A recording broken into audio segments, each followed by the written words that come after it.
Dear students, we are going to start with the last unit, unit number 10 of the module number 3, which is program calls and memory managements.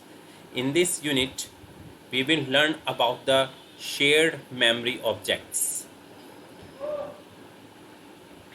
and we will also learn how we can create shared memory objects. So let us start with the lesson number 1, using shared objects. So first of all, in this lesson we will explain what are the shared objects, and then we will learn how we can use these shared objects. So see, these are the some potential use of the shared objects. The first one is saving a catalog. An author can write the catalog to the shared object area. Many users can then access this catalog at the same time. We can take an example of the flight booking. Suppose a customer wants to book the flight, an author wants to write the catalog. That is the same thing. That means I'm going to booking the flight. That means I'm going to write something onto the shared memory, because it is shareable. When I book a flight, the total flights will reduce to the number of flights I have booked. That means that information will be propagated throughout the world. So this is called a saving a catalog. So many users can then access this catalog at the same time. Now come to the next use of the shared object, saving a shopping cart. As all we go to the shopping websites like Amazon, Flipkart and so on, and we select the particular products onto the website and place that product into the shopping cart. That means if the number of products are showing onto the website is 20, and I'm going to save the products, 10 products out of this 20 in the shopping cart, then the remaining 10 will shown to the other users. So the buyer fills the shopping cart and the sellers read the filling shopping cart later. That will be visible to seller also. So that means we are working on a common shared memory which is shareable among number of users. So that is the concept of the shared objects, and that is the use of the shared objects. Now come to the main concept, how the shared memory object works. Generally, user defined shared memory areas can be created to store the data. So these area can be used to save catalog information and shopping cart related data. Now let us see the structure, how it performs the shared memory object. With the introduction of the shared objects, we are talking about the here shared objects. The concept of the shared memory, is extended to the shared objects memory. Initially, the data exchange between the program and the memory in a user session use the importing and exporting parameters. Generally, if you want to send the data from main program to the memory means that means other program, then the exchanging of the data is done with the help of exporting and importing parameters. But in this case of new concept of this shared object memory, the data which is stored in the instances of the memory area, and this new concept make use the instances to store and retrieve the information in the shared memory. So we are not going to use here the importing and exporting, we are just going to use the instances here.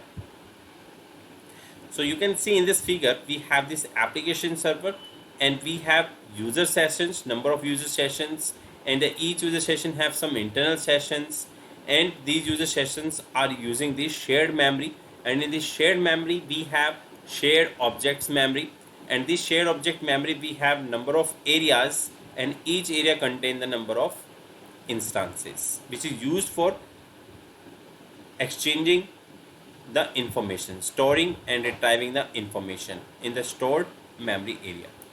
Now come to the accessing shared objects. So one of the key characteristics of the shared object memory is faster data retrieval. As shown in this figure, the two different user sessions, this is the one user session and this is second user sessions, are trying to access the same memory area instance. So this is same memory area instance version 1, which is going to be used by this user session 1 as well as user session 2. So shared memory is a memory area in which an application server that the ABAP programs running on the same server can access. So in this application server, the number of user session can access the same area instance simultaneously.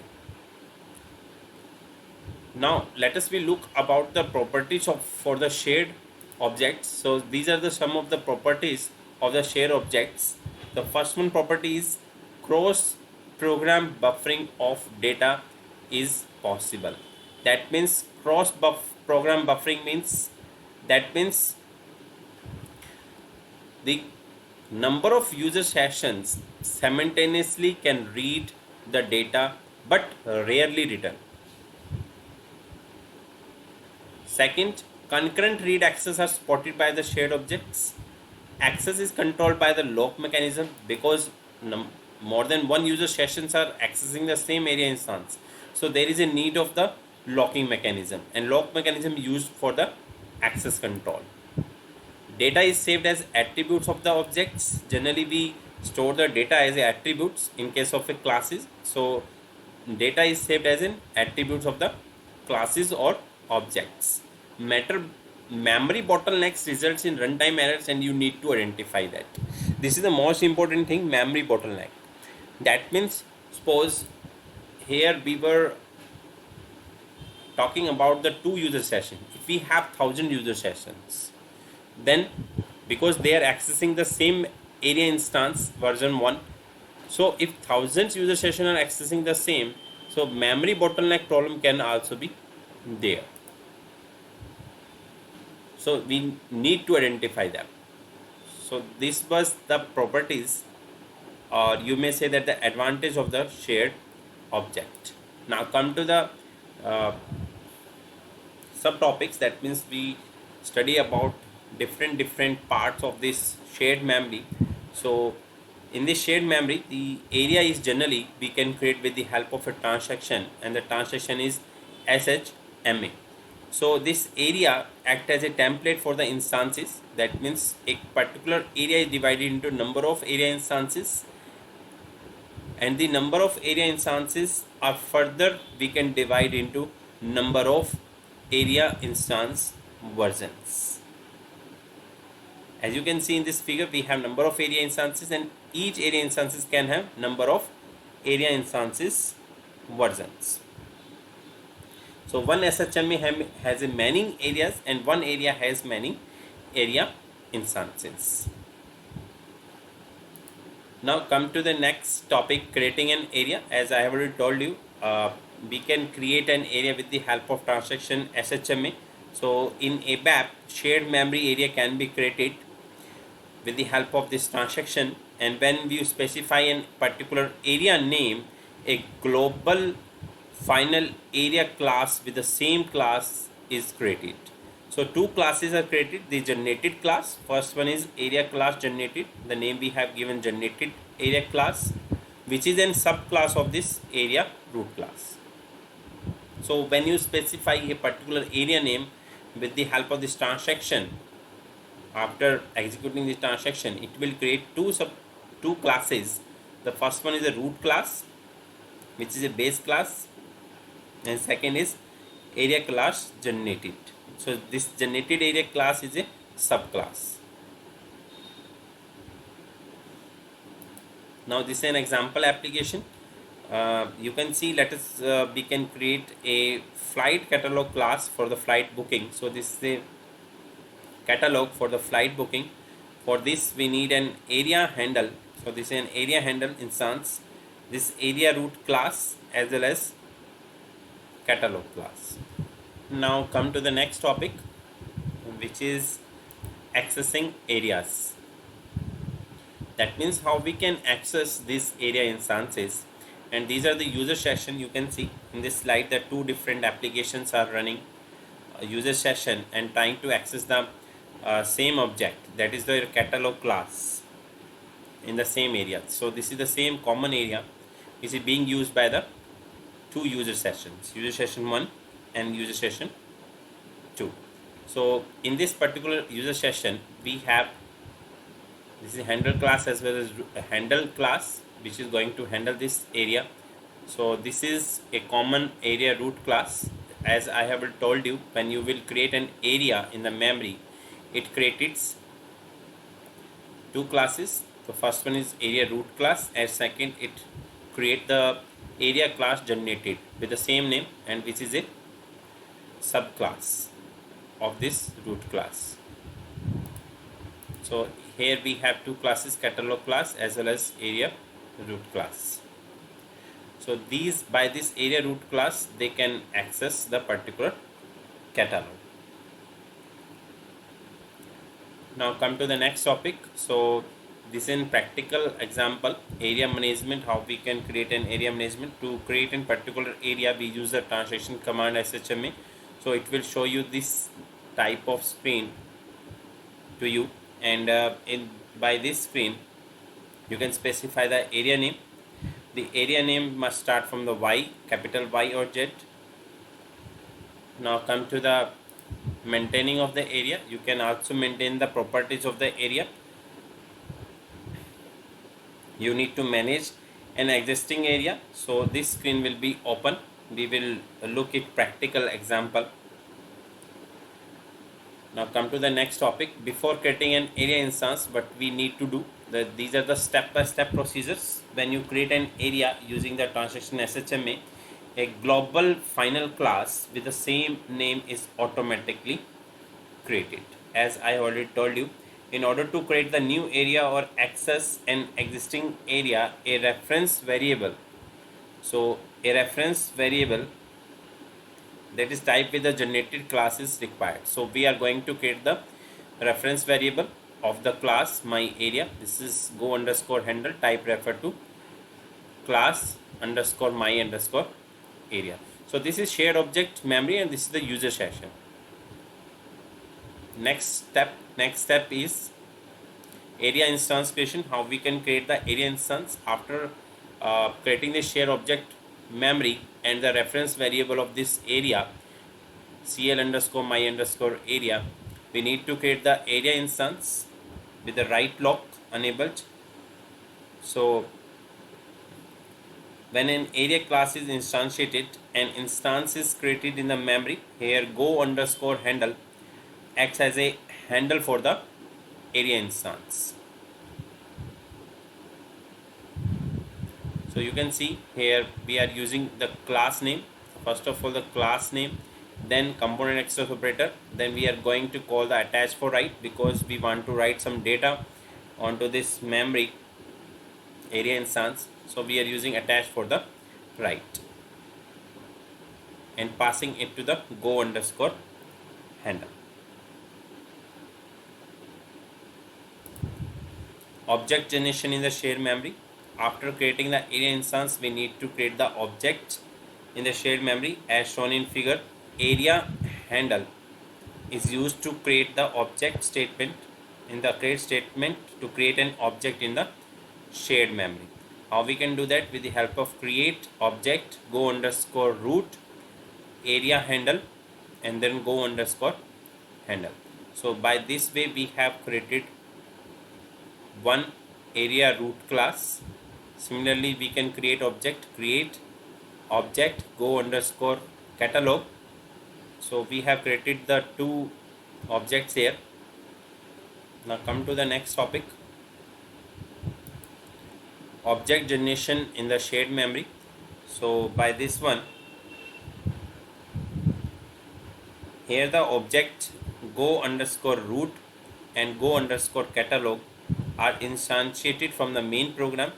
So the root object go underscore catalog can also be instantiated here. How we can do that? With the help of go underscore root and then component access operator, then go underscore cat equal to go underscore catalog. Setting the root object. Next topic is setting the root object setting. So we are going to make it this root class. So making for this one, we use set underscore root method. This is predefined and pass the go underscore root as a parameter, and which is accessed with the help of go underscore handle. You can make the use of the set root method to assign the root object to the root of the area handle. After this assignment, any program can access the object contained in the area by passing a reference to the area instance. Now once you have done this one, that means we now going to next step, which is write lock releasing.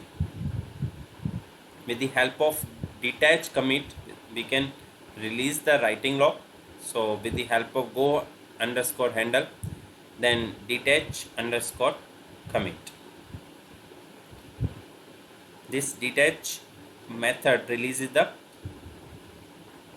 generally detach underscore commit method is releases the write lock. If you want to release the read lock, how we can do that? With the help of only the detach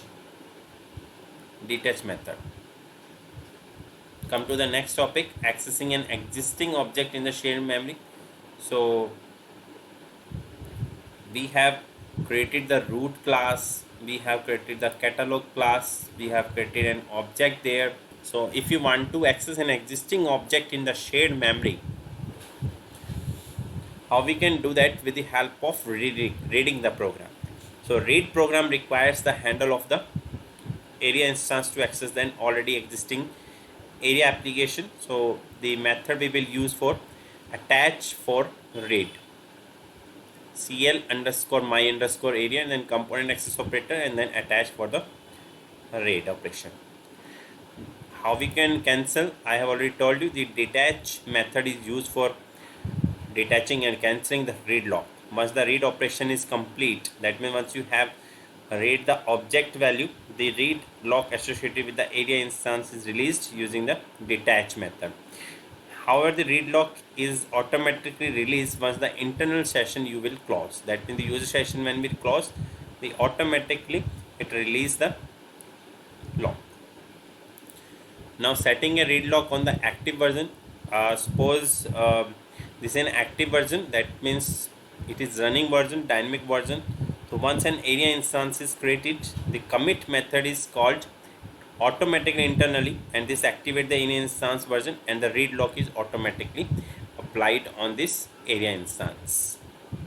Now we need to define the versions because we have created the area instance. So we can also set up the versions. So you can see we have one area instance. If you want to create the number of version of this area instance, how we can do that? How we can set up? So new version of an area instance can be added if the number of version attribute is set for the area. So how we can set? With the help of attribute, and the maximum number of versions that is allowed is 3. So when the change log is set to an area instance, a version being set up get created and can coexist along with the previous existing ones. So this was all about the lesson number 1 of the unit number 10. Thank you so much for watching my videos. If you really like my videos, please press the like button and subscribe to my channel.